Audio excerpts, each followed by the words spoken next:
It's now time for The Journal, WBGU-TV's award-winning public affairs program, with your host, Steve Kendall. This is where your community matters. Local people, local issues.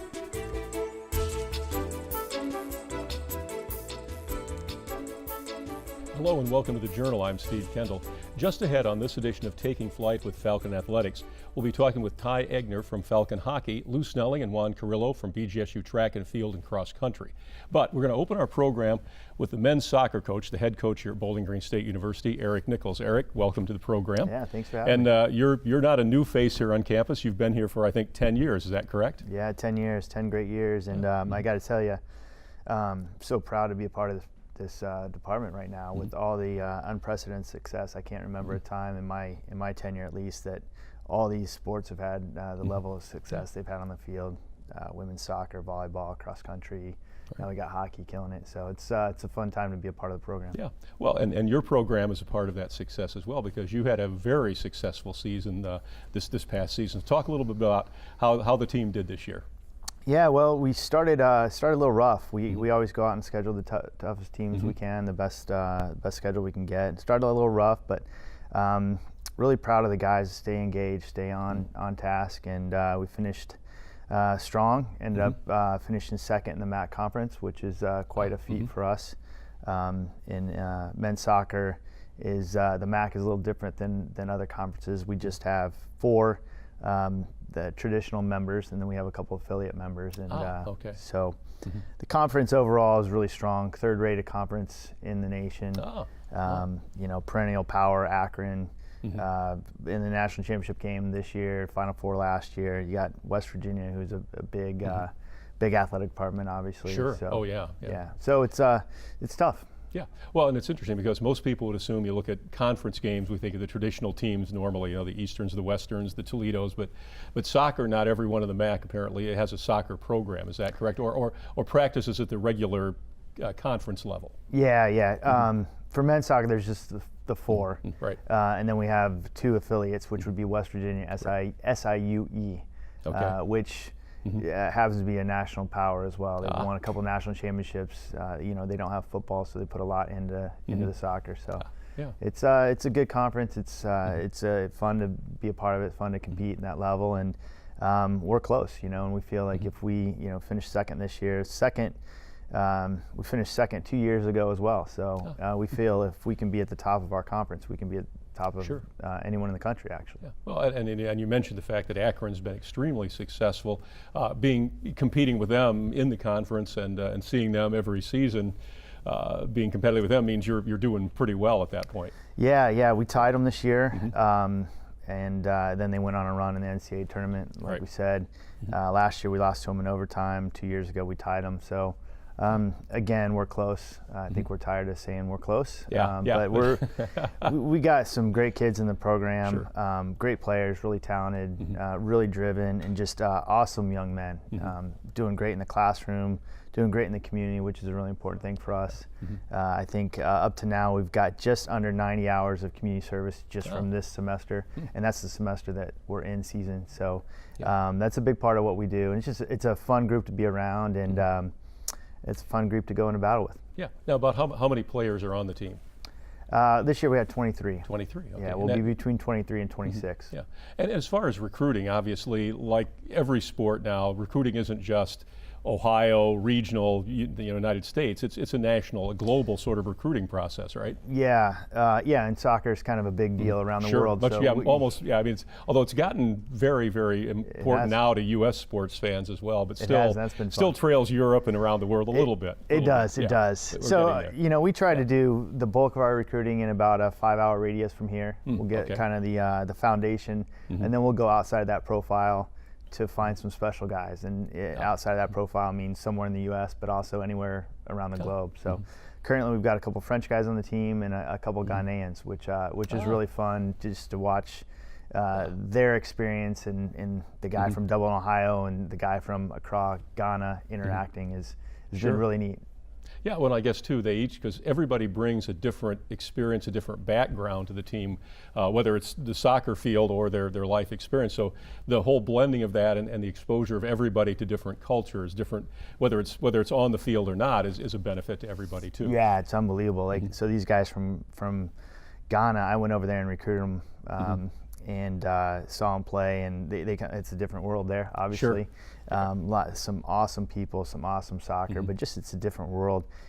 So the first time they had ever been on a plane was to come here. So that's like a 30-hour plane total travel. That's breaking in right into fire there. Yeah. And then a good story that one of them, Amandi's got a 4.0, just finished another 4.0, and he just sent me a text from Accra. He just went home, so after 18 months, he finally got home, and he's so excited to be back there. But sure. It's been really fun to watch this experience through their lens and what the U.S. College system can do for the guys like that. As you said, totally different experience. And when you look at who you had on the team this year and who you've got coming back next year, how do you feel? I mean, what's your comfort level right now with where you are and where you think you're going to be next year? Well, we have like 9 months, so I'll be more comfortable in a while. You'll know more then. Okay. Yeah. Okay. I'm really excited. We lose 4 guys, 4 seniors who are really good. They started when they, a lot of minutes when they were young, and 3 of those will actually go on and play professional soccer in the U.S. So, which is means we're losing a lot of talent, but we have a lot of good young guys behind them, and these a lot of competition on the team, and guys that are not afraid to roll up their sleeves and get after it, and they know what they want. They don't want to finish second anymore. All right. Now, when you go out to recruit for Bowling Green, what are the things that you can sell to people about why you should come and play soccer here at BGSU? Yeah, it's pretty easy. It's the culture, which is based off the people, and that connection with the community. There's a lot of good programs around the country, but I don't think there's any place that like BGSU that can combine the community and the athletic department like our community does. So it's special, and our guys really buy into that. They appreciate that, and we do what we can to try to give back and connect back with the group when we can. Yeah. Now, when you look at the timeline-wise, you're talking the fall is when soccer again ramps up. What happens between now and the season? What kind of things go on for the team in terms of getting ready for that season? Because it's not just you show up a couple of weeks before the season starts. So what kind of programs are happening now with the team? Well, we just sent them home after finals, so they're going to take, this is an extended break, which makes the coaches a little bit nervous, so hopefully they don't go home and get fat. So hopefully they stay in shape, and then at the beginning of February we get back at it. So wow. The NCAA allows us 8 hours a week to train them, and we'll do that, and we'll play 5 exhibition matches in the spring.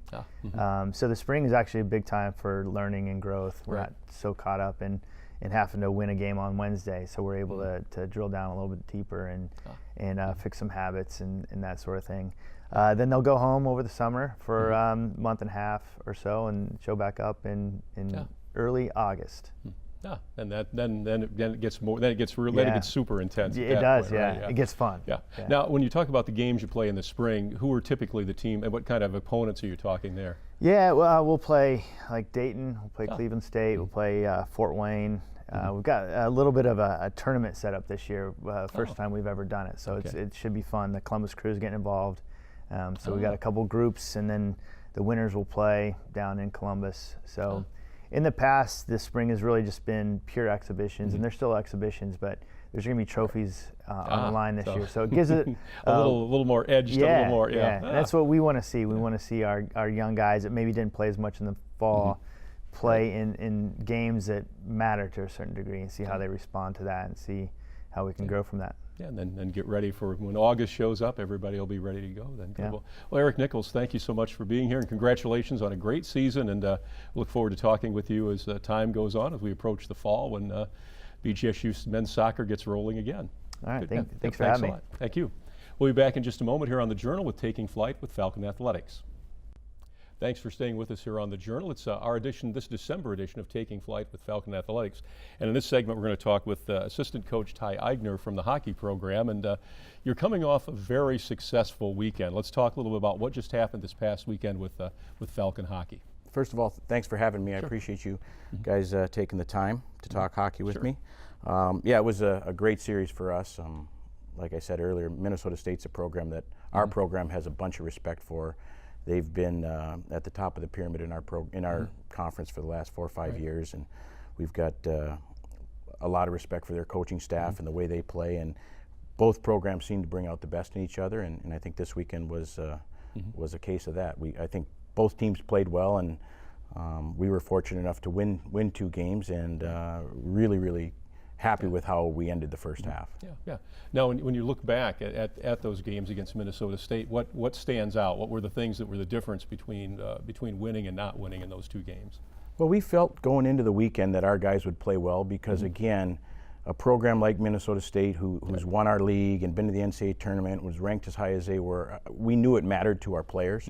And I think if you look at the games, they were both 4-1 games, but I don't think they were too close. Similar. Yeah, right. Yeah, okay. the Friday night game, I was talking to somebody, you know, we scored 3 power play goals Friday. Both teams had 7 power play opportunities, and we were 3 for 7 and they were 0 for 7. So that's probably the difference in that game. Our power play did a great job. Right. And then we were fortunate enough to get an empty net goal late to make it 4-1. So it's a 3-1 game with an empty net goal. And then Saturday you come back, and everybody was really excited about how we played on Friday, and it was a hard-fought game and a bunch of guys with ice bags on and on both sides. Sure. And Saturday we were able to get the lead, which I think helped. You know, anytime you can get a lead at home and make your opponent chase you is a huge advantage. And we were up 3-0, and then they got a power play goal, and they kind of got back into it, and all of a sudden you think, okay, they're going to push again now, and we were able to score real soon after they scored their first goal to make it 4-1 again, and now we've got the 3-goal lead, and you're going into the third period with a 3-goal lead, which certainly helps. But I think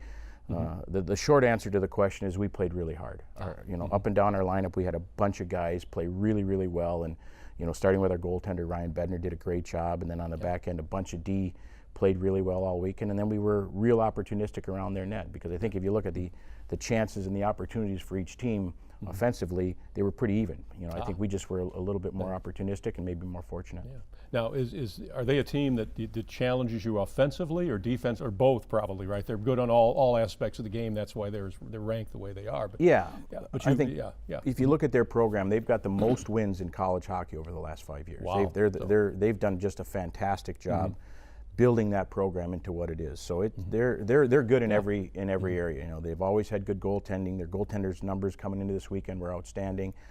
They've got some dangerous guys on the back end. They defend hard, and then they've got some forwards that can really hurt you. I think they've got 2 or 3 of the top 20 scorers in the NCAA hockey. So they're just a really good team. They've built that program. It's going to be a good team for a long time, and it's this program that we certainly continue to want to chase and try to beat as close to it as we can. Now going into this weekend, obviously, how did you prepare the team for that? Because obviously, this is a couple of big games, and obviously you want to be successful. How did you work with the players to say? How much did you have to work? Were they up for this? Obviously, they were up for these games, but still, coaching, getting players in a position to be successful.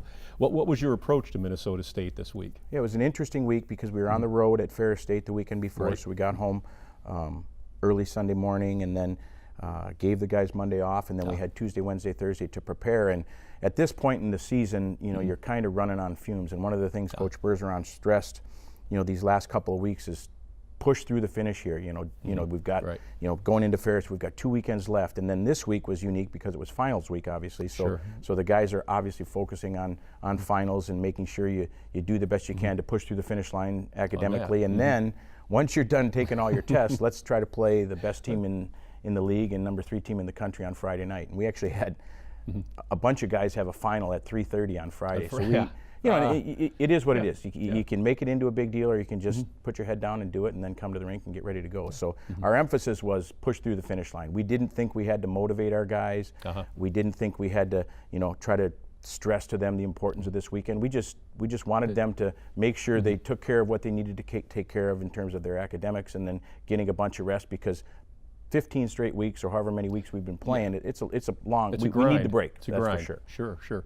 Well, and you just basically say, come out and play Falcon hockey. That's what we need to do this weekend. Play Falcon hockey. I think if you watch the series this weekend, and there were a bunch of people in the building, whether they be alumni or fans, and a bunch of NHL scouts were in the building to watch both teams, and the one thing that was common about everybody's comments about the weekend was how hard we played, and we take great pride in being a hard team to play against, and when we do that and play hard and our effort is what it was, we give ourselves a chance to be really successful. Sure. Well, and we've talked about Minnesota State, but you guys are ranked. You're successful too. We're talking the fact that Bowling Green hockey is extremely successful the past few years. You guys have built that program back up.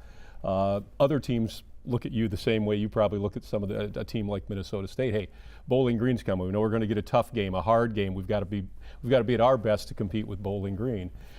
That's a successful thing. That's a strong point for the program. Yeah, we take great pride in the fact where the program is today. When Coach Bergeron got the job 9 years ago now, it certainly wasn't the case, and we know the kind of effort it's taken to get it to this point. Sometimes we have to remind our guys that you didn't just. Fortunately, our guys that are coming into the program now are coming into a program that consistently wins more than 20 games a year and has been ranked, and a bunch of playoff wins and all those kinds of fun things.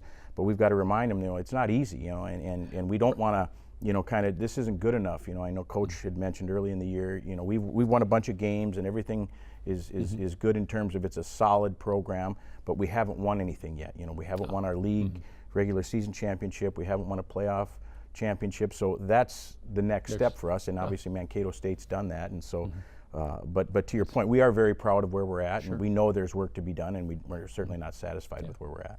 Now, when you talk about the fact, this is a grind. It's a lot of work, and it's a lot of weekends and a lot of work during the week. As you look now, as you approach the finish line, how do you get players to obviously pace themselves, but yet still you have to get 100% effort, but you have to balance that with making sure they're there for the next few weeks as well. Yeah, it's kind of interesting. Our season's a little bit unique in that we're kind of going both semesters, so our guys don't really have one semester where it's more focused on academics and as opposed to athletics. So we start, the month of September is a long month because we're not playing games and we're not able to have a bunch of contact with them. And then October starts, and then it's go full speed. It's full speed. And then we get to the Christmas or the holiday break, and they give them, our guys are home now, so they're going to get 8 to 10 days off to just to kind of relax and be with their families and stuff. And then we come back, and now this year we'll have the J term to work around, which is unique. So that'll be a first time for us to deal with that experience. But it's kind of fun to be able to just focus on hockey for that couple 3 weeks that the J term's going on. And so the second half, we've got 16 games, and the second half is a little bit unique in that your academics don't really get to be too cumbersome early in the semester. So as we're starting to ramp up to things that are really, really important, the academics are slowly ramping up, but it's not overwhelming. So and then hopefully our season goes well into the second semester, and then our guys can put their hockey stuff away and finish strong in the classroom. So our focus will be the same. We want to try to do the best we can every day. One of the things we talk about all the time is focusing on the process, and the only way to do well on the weekend is if you can put the time in Monday through Thursday and prepare, and you give yourself the best chance to be good on the weekend. So our focus will be week to week. We've got 16 league games left, and we put ourselves in a great position in terms of our league standings going into the second half, and now we'll just have to pick up where we left off when we come back. Yeah, good. Well, Ty Eigner, thank you so much for coming on and talking about Falcon hockey, and we wish you much success for the remainder of the season. We'll obviously be talking about Falcon hockey in the near future as well, so thanks again for being on with us today. Again, I appreciate you having me, Steve, and happy holidays. Yeah, you too. Thank you very much.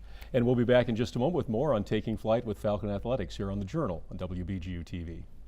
Thank you for staying with us here on The Journal. It's the December edition of Taking Flight with Falcon Athletics, and our guests in this segment are Lou Snelling, the head coach of track and field, and also Juan Carrillo, the men's head coach for cross country. We'll start with you, Juan. Obviously a very successful season for the men's cross country team this year. Talk a little bit about the season in general, and then how things started and how things progressed and how you ended up this year. Yeah, hi Steve, thanks for having us in the show. For sure. But yeah, so obviously the goal for us was to win a MAC this year. We came in second place, which if you know the history of the program, 4 years ago, they finished last. Out of 9 teams, they were ninth. So for the last 4 years, they've been jumping, to the top 3 spots from 9th place, 7th place, 5th, and then my first year here, which was last year in 17, 3rd place, and then this year 2nd place. So that was when you look at the progress, that's pretty incredible. Right. And four of the seniors that competed this past October, they were in the team that finished last 4 years ago. So for those guys, they got to see the progress year after year. So quite a journey for them. It was, and so it was a big year for us. Now, what do you think? What's the difference between the program today versus where it was a few years ago? What do you think is the reason for the success that has taken place now over the past few years? Yeah, I think development. Those guys that I said they were freshmen 4 years ago, now seniors. The previous coaches, they did a great job with developing those guys. I think they started believing they can win it. Coming in as a new coach, my main goal was to create consistency in training, change the mentality that we're no longer at the bottom of the conference type of team. We're going to be a top 3 team from now on. So just the mentality change, the confidence, part of the culture. The culture, a big piece of it. Consistency in training, I think that was the biggest one. Just keeping everybody healthy, and when you talk to those guys, they're just guys that want to prove something. They were overlooked when they were in high school. They just wanted an opportunity to run at this level, and they run with a chip on their shoulder every time. They train hard, and they outwork the competition. Who could be, you could say 4 years ago they were more talented, but at this point they just outwork the competition. Yeah. Now, in terms of women's track and field, whereas Juan's season's pretty much kind of wound down, you're just starting now. So talk a little about what that's like as you're starting out here. The team's getting ready for the season. Where are you guys at right now? How do you feel about the team at this point? Yeah, on the women's side, we've kind of cycled through the cross country season, and there were some highlights there. Right. Obviously, the men had a fantastic season, but on the women's side, Rachel Walney, first team all conference again. Right. That's 4 straight years. For a familiar name to anybody who's paying any attention at all. Exactly. And same thing at the regional level for her, all region for 4 years in a row, and no other athlete in our region has done that in that time frame. And that's some pretty heavy hitters when you're talking about the Michigans and the Michigan States and the Notre Dames and the Wisconsins of the world. You're in that same region, and nobody else has done that. So we have transitioned into indoor track at this point. So we start off with our inter-squad meet, which is always a kind of a fun start to things. But we had our official opener early in the month here in December 1st. Which nice start for us. Right. And then mentioned Rachel Walney again.